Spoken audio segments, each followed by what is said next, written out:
أعوذ بالله من الشيطان الرجيم بسم الله الرحمن الرحيم فإذا لقيتم الذين كفروا فضرب الرقاب حتى إذا أثخنتموهم فشدوا الوثاق فإما منا بعد وإما فداء حتى تضع الحرب أوزارها ذلك ولو يشاء الله لانتصر منهم ولكن ليبلو بعضكم ببعض والذين قتلوا في سبيل الله فلن يضل أعمالهم سيهديهم ويصلح بالهم ويدخلهم الجنة عرفها لهم. صدق اللہ العظیم.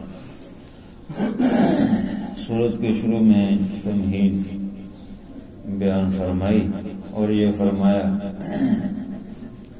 جو ایمان والے ہیں اللہ تعالی ان کے ایمان اور عمل صالح کی وجہ سے گناہ معاف کرتے رہتے ہیں اور ان کے حالات کو درست کرتے رہتے ہیں، جبکہ جو کافر لوگ ہیں وہ جھوٹ اور باطل کے پیچھے چلتے ہیں اور ایمان والے حق کی اتباع اور پیروی کرتے ہیں. اب یہاں پر اللہ تبارک و تعالی نے کافروں کے ساتھ قتال کا ذکر فرمایا ہے کہ جب ایسی صورت پیش آ جائے فَإِذَا لَقِيتُمُ الَّذِينَ كَفَرُوا، پس جب تم ملاقات کرو ان لوگوں سے جنہوں نے کفر کیا ہے. ملاقات سے مراد کے آمنے سامنے من بھیڑ ہو، جنگ کے لیے سامنا ہو تمہارا ان سے. فَضَرْبَ الرِّقَابِ، بس ان کی گردنیں اڑاؤ، ان کی گردنیں مارو. حَتَّى إِذَا أَثْخَنْتُمُوهُمْ، یہاں تک کہ جب خوب خون ریزی کر لو. فَشُدُّ الْوَثَاقَ، اور بس مضبوطی کے ساتھ ان کو پکڑ لو، قیدی کر لو. قتال جو ہے اس کی کئی قسمیں ہیں. یہاں اس صورت کا دوسرا نام قتال بھی ہے کیونکہ اس میں قتال کا ذکر ہے. حضور صلی اللہ علیہ وسلم کو مکی زندگی میں تو اجازت نہیں تھی جنگ اور قتال کی. مدنی زندگی میں آپ صلی اللہ علیہ وسلم نے 50 کے قریب جو ہے، بعض اس سے بھی زیادہ فرماتے ہیں، چھوٹے موٹے جو وفد آپ نے بھیجے ہیں وہ بھی شامل کر کے 70-72 بعض 50 جنگیں جو ہیں آپ جن میں شریک کو آپ نے جنگیں لڑی، اور ان میں سے غالباً 18-19 ایسے ہیں جس میں نفس نفیس خود آپ صلی اللہ علیہ وسلم تشریف لے گئے ان جنگوں میں.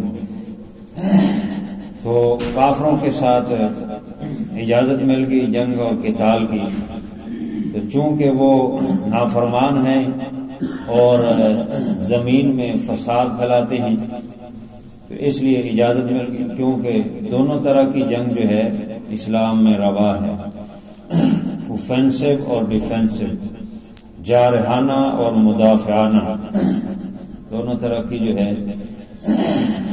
روا ہے. ضرورت ہو تو پھر جو ہے خود بھی حملہ کیا جا سکتا ہے، کہیں فتنہ پھیل رہا ہے اس فتنے کو ختم کرنے کے لیے. اور اگر کافر جنگ کے لیے مسلط ہوتے ہیں تو پھر ان کا مقابلہ. ویسے تو آپ صلی اللہ علیہ وسلم نے یہ فرمایا کہ سَلِ اللَّهَ الْعَافِيَةَ، اللہ تعالیٰ سے عافیت کا ہی سوال کرو. لیکن جب جنگ ہو جائے، اگر جنگ مسلط آ جائے، ایسی کوئی صورت بن جائے، تو پھر فرمایا خوب جواب مردی کے ساتھ زور کے ساتھ جو ہے لڑو. اس لیے فرمایا کہ جب کافروں کا مقابلہ ہو تو فَضَرْبَ الرِّقَابِ، ان کی گردنیں اڑاؤ. حَتَّى أَثْخَنْتُمُوهُمْ، یہاں تک کہ تم خوب خون ریزی کرو، جنگ میں پورا اپنا زور لگاؤ. فَشُدَّ الْوَثَاقَ، پھر جنگ کے بعد جو ہے وہ بات جو 3 صورتیں پیدا ہوتی ہیں ان کا ذکر کر دیا کہ جو قیدی ہیں ان کو مضبوطی سے پکڑ. ان قیدیوں کے ساتھ کیا معاملہ کرنا ہے؟ فَإِمَّا مَنًّا بَعْدُ وَإِمَّا فِدَاءً، یا تو احسان کر دو اس کے بعد، یعنی احسان کر کے چھوڑ دو، یا فدیہ لے.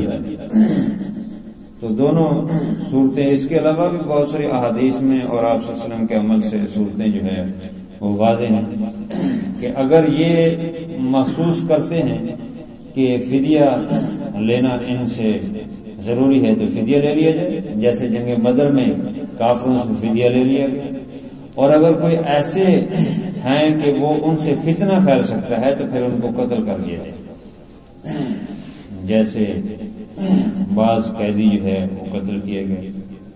اور اسی طرح اگر ان کے اندر یہ امید ہے کہ ان کو چھوڑ دیں گے تو یہ اسلام کی طرف مزید راغب ہو کر اسلام میں داخل ہوں گے تو ان کو ویسے ہی چھوڑ دو، ان کی رہائی دے دو، ان سے نہ فدیہ لو نہ کوئی اور معاملہ کرو۔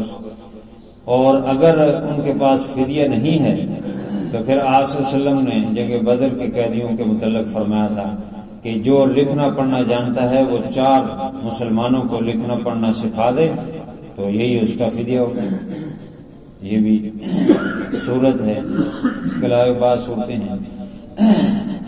تو فرمایا کہ یا تو یہ صورت ہے ان قیدیوں کے ساتھ کہ ان کو چھوڑ دو احسان کر کے، یا ان سے فدیہ لے لے، حتی تضع الحرب اوزارہا، یہاں تک کہ اوزار یعنی لڑائی کے جو ہتھیار ہیں ان کو کہتے ہیں، حرب جنگ کو کہتے ہیں، تو جنگ کے جو اوزار ہیں وہ اتار دیے جائیں، وہ رکھ دیے جائیں، یعنی کافر جو ہے وہ پیچھے ہٹ جائے اور معاملہ جو ہے جنگ کا ختم ہو جائے، تو اس وقت تک تم جو ہے خوب قتال کرو۔ مسلمان کو یہ حکم ہے کہ خوب جوان مردی سے لڑے، پیچھے نہ ہٹے۔ ہاں یہ ہے کہ یا تو جنگ جیت جائے یا شہادت پا جائے گا۔ ہاں اگر کوئی ایسی صورت ہو، کیونکہ جنگ سے بھاگنا بزدلی ہے اور بہت بڑا گناہ ہے، گناہ کبیرہ ہے اور نفاق یعنی منافقت کے علامت۔ البتہ اگر ایسی صورت ہو کہ جس میں پیچھے ہٹ کے دوبارہ آنا مقصد ہو، یعنی طریقہ بدلنا ہو، دشمن کو اس کا مقابلہ کرنے کے لیے تازہ دم ہو کر، تو اس کی اجازت ہے کہ پیچھے آ کے پھر دوبارہ سے جو ہے وہ بھیجو۔ دوبارہ یہاں پر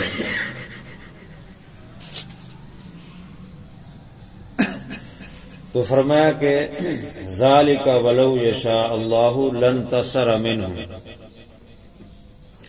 یہ اس وجہ سے کہ اگر اللہ تعالیٰ چاہتا تو لانتصر منہم، ان سے دوسرے طریقے سے بدلہ لے لیتے، یعنی اگر اللہ تعالیٰ چاہتے ہیں تو جنگ نہ ہوتی، کسی اور طریقے سے بدلہ لیتے، جیسے بعض قوموں پر اللہ کا عذاب ہے، کسی پر زلزلے کا، کسی پر جو ہے تیز ہوا کا آیا، کسی کو پانی میں ڈبو دیا، تو اللہ تعالیٰ اور بھی طریقے سے بدلہ لے سکتے تھے، لیکن اللہ تعالیٰ نے جنگ مسلط کی، اس کی کیا وجہ ہے، اس کی حکمت بھی ذکر کر دی، وَلَٰكِن لِّيَبْلُوَ بَعْضَكُم بِبَعْضٍ، اور لیکن تاکہ اللہ تعالیٰ تمہارے بعض کو بعض کے ساتھ آزمائے، کہ تم پتہ چل جائے، لوگوں کے سامنے یہ بات کھل کے آ جائے کہ کون حق پر ہے اور کون جو ہے ناک ہے۔ جو حق والے ہیں وہ تو جواب مردی کے ساتھ پھر جنگ لڑتے ہیں، ان کو اپنی جان کی پرواہ نہیں ہوتی، شہادت ہو جائے تو اس سے بڑا کیا سعادت مندی ہے۔